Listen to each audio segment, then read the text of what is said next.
آوریل 2016 کاوشگر نیو هورایزنز به کمربند کویپر میرسه. منطقه‌ای در دورترین قسمت منظومه شمسی که از میلیاردها میلیارد سیارک و دنباله‌دار به وجود اومده. همونطور که از پلوتو عبور میکرد، حسگراش متوجه یه جسم بزرگ شدن که پشت هم روشن و خاموش میشد. این جسم به حدی مرموز بود که دانشمندا یه اسم شوم بهش دادن. آروان، یعنی خدای جنگ و شرارت. آروان با یه ریتم دقیق روشن و خاموش میشد. به عبارتی با سرعت بالایی در حال چرخش بود، طوری که اگه مثل بقیه اجرام کمربند کویپر از سنگ و یخ به وجود می اومد، با این سرعت چرخش و نیروی گریز از مرکز باید از هم میپاچید. همه شوکه شده بودن. پس کاوشگر نزدیک میشه تا دقیق تر نگاه کنه، اما تو یه لحظه بدون هیچ مشکلی از قبل سیگنالا قطع میشه. کسی از وجود ما با خبر شد؟ اما قبل از قطع تماس، دانشمندا میبینن که آروان به سبک و سیاق یه سفینه فضایی بزرگ در حال چرخشه. چرخش سریع یه محیط گرانش مصنوعی توی مرکز توخالی جسم به وجود میاره، مثل یه سیاره وارونه که شما به جای بیرون و سطحش داخل اون زندگی میکنید. هر چندین نیروی گرانش برای بدن ما جواب نمیداد، اما شکل و فیزیک هر چیزی که داخل آروان میتونست باشه با مدل انسان کاملا متفاوته. کلاً یه چیزی بگم، اصلا قرار نیست حیات فرازمینی شبیه ما باشه یا اون چیزی باشه که ما تصور میکنیم. به محض دور شدن آروان از کاوشگر، سیگنالا دوباره برمیگردن، اما دیگه خبری از آروان نشد.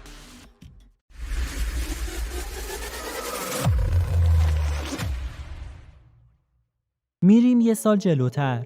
سال 2017 یه قضیه مثل بمب تو خبرگزاری‌ها میترکه. یه جسم فرامنظومه‌ای به نام اوموآموا از کنار ما عبور میکنه. جسمی که هیچ شباهتی به چیزایی که از قبل میشناختیم نداشت. زمانی که در حال دور شدن از خورشید بود، اونم خیلی شانسکی کشفش کردیم. یه جسم سیارک مانند، دراز با سطح صاف. یه عده گفتن نه، یه ستاره دنباله‌دار بود و رفت. ولی وقتی که با دقت نگاه کردنش، متوجه شدن هیچ غبار و گازی موقعی نزدیک شدن به خورشید از اوموآموا بیرون نزده. از اون طرف سرعت اوموآموا به شکل وحشتناکی افزایش پیدا کرد. این اصلاً شبیه یه ستاره دنباله‌دار نبود.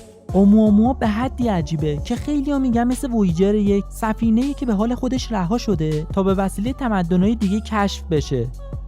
سال 1984 یه تیکه سنگ تو قطب جنوب پیدا شد که 13,000 سال پیش به زمین برخورد کرده بود. اونم چه تیکه سنگی، یه تیکه از مریخ. دانشمندا داخل این سنگ آثاری پیدا کردن که گویا فسیل ارگانیسم‌های فرازمینی بوده. حیات روی مریخ تو گذشته‌های دور. این سند معتبری بود که نشون بده فقط زمین ما نیست که میتونه محل حیات باشه. بیایید یه نگاهی به اندازه و عظمت فضا بندازیم، ببینیم اصلا میشه تنها باشیم یا نه. برای اینکه حیات رو سیاره شکل بگیره، حتما 2 چیز لازمه. اول دمای مناسبه که آب بتونه حالت مایع خودش رو حفظ کنه. دوم جو یا اتمسفر مناسب اون سیاره هست. وجود این 2 فاکتور برای آنالیز سیاره و اینکه بدونیم احتمال حیات درش هست یا نه ضروریه. مهمتر از همه فاصله سیاره تا ستاره‌اش چقدره. مثلا سیاره ونوس دومین سیاره منظومه شمسی رو میگن. با وجود اینکه در کمربند زیستی قرار گرفته، اما چون نزدیک خورشیده، آب مایع تو سطحش وجود نداره. از اونور به خاطر گاز کربن و خاصیت گلخونه‌ای اون، دمای سیاره تا 500 درجه سانتیگراد میرسه. به عبارتی از ابتدایی ترین شرایط حیات، یعنی آب مایع و اتمسفر مناسب، خبری توش نیست. در هر کهکشانی مثل راه شیری 100 تا 400 میلیارد ستاره وجود داره. هر ستاره هم کم و بیش کمربند سیاره‌ای دور خودش تشکیل داده. حالا فکر کنید فقط تو کهکشان راه شیری با 3 تریلیون سیاره سر و کار داریم. نزدیکترین کهکشان به ما یعنی کهکشان آندرومدا با راه شیری و تعداد زیادی از کهکشان‌های کوچیک دیگه یک گروه کهکشان رو تشکیل میدن. تعداد بسیار زیادی از این گروه‌های کهکشانی یه خوشه کهکشانی رو به وجود میارن. رقم بالایی از این خوشه‌ها یه ابرخوشه رو ایجاد میکنن. کیهان از تعداد بیشماری از این ابرخوشه‌ها به وجود اومده. عظمت عالم وهم‌آوره. فکر میکنید با این عظمت و تعداد کهکشان‌ها، ستاره‌ها و سیاره‌ها واقعاً ممکنه ما تنها باشیم؟ قطعاً نه. دانشمندا میگن احتمال اینکه ما تنها باشیم و جز زمین حیات دیگه‌ای وجود نداشته باشه 1 در 100 میلیونه. الان چند دهه هست که تکنولوژی به شدت پیشرفت کرده و انسان تازه قادر به کشف سیارات و دنیای اطراف خودش شده. ما اونقدر کوچیکیم که در برابر این عظمت هیچ چی نیستیم. همین فاصله زیاد و تعداد بیشمار سیاراتی که پیدا کردن حیات فرازمینی رو سخت کرده. نور با سرعت 300,000 کیلومتر بر ثانیه 8 دقیقه طول میکشه تا فاصله 150 میلیون کیلومتری خورشید تا زمین رو طی کنه و به ما برسه. تو یک روز 26 تریلیون کیلومتر. مغزتون اگر منفجر نمیشه 26 تریلیون کیلومتر رو تو 365 روز ضرب کنید. عددی که به دست میاد مسافتیه که نور تو 1 سال طی میکنه. 1 سال نوری.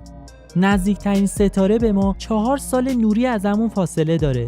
قطر کهکشان راه شیری 100,000 سال نوریه. فاصله کهکشان راه شیری تا آندرومدا 2 میلیون سال نوریه. فکرشو بکن.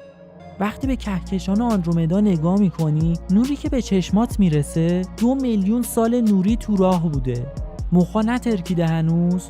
پس اینو نگاه کنی. سریع‌ترین چیزی که انسان ساخته کاوشگر پارکره که به لطف گرانش خورشید به سرعت 690,000 کیلومتر بر ساعت رسیده. در برابر سرعت نور این رقم یه شوخی خنده داره. این یعنی فاصله 150 میلیون کیلومتری خورشید تا زمین که با سرعت نور 8 دقیقه‌ای طی میشه، با سرعت پارکر 216 ساعت طول میکشه. اینجاست که عظمت فضا وحشت به تن آدم میندازه. مطمئن باشید تمدن‌های خیلی پیشرفته یا عقب افتاده تر از ما جایی تو این عالم دارن زندگیشونو میکنن. هر روز گزارش‌هایی از اجسام پرنده روی زمین و آسمون منتشر میشه. میگم نظر شما چیه؟ ما تنهاییم یا موجودات دیگه‌ای هم هستن؟ ممنون که ما رو تماشا کردین.